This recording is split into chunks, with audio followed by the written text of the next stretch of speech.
Terima kasih pemirsa Anda masih bersama kami dalam Jurnal 9 Siang. 3 tersangka yang menghentikan pengerjaan pemasangan pipa gas di kawasan industri Pier Kabupaten Pasuruan akhirnya diamankan petugas Polres Pasuruan Kota.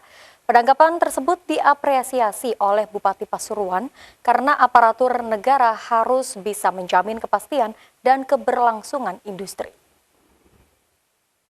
Kasus pemerasan yang terjadi pada PT LNG di kawasan Piar, Kecamatan Keraton, Kabupaten Pasuruan berhasil diungkap Satreskrim Polres Pasuruan Kota.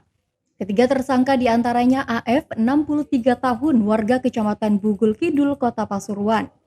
S, 55 tahun, warga Kecamatan Keraton, dan FF, 27 tahun, warga Kecamatan Rembang, Kabupaten Pasuruan.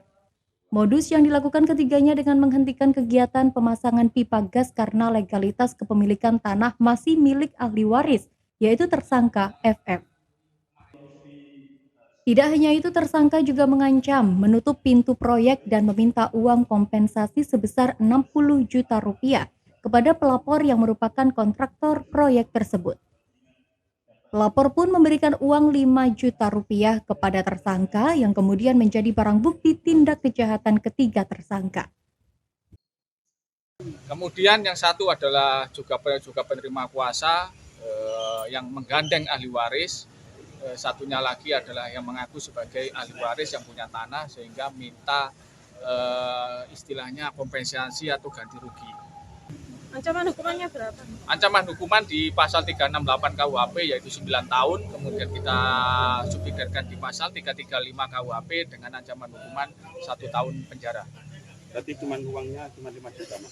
Ya, uang itu karena saat itu adalah pihak kontraktor tidak membawa uang, hanya diberikan 5 juta. Kemudian sisanya 55 juta masih usaha dan dijanjikan lagi untuk minggu depannya.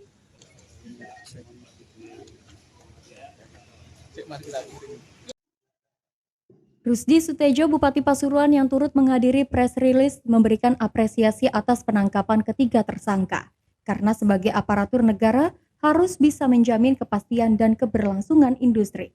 Mengingat investasi perdagangan merupakan peluang besar bagi Indonesia untuk meningkatkan perekonomian, sehingga izin industri tidak boleh dipersulit. Terima kasih kepada Polresta Pasuruan yang dalam hal ini melakukan penegakan hukum di kawasan industri TIP. Sesuai dengan instruksi Presiden, kita tidak boleh main-main untuk terkait supply chain industri.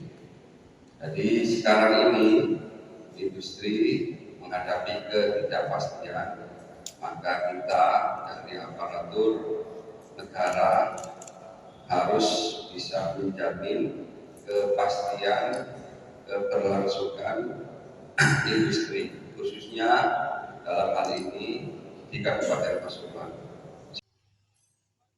Dari Pasuruan, Jawa Timur, Abdul Qadir melaporkan.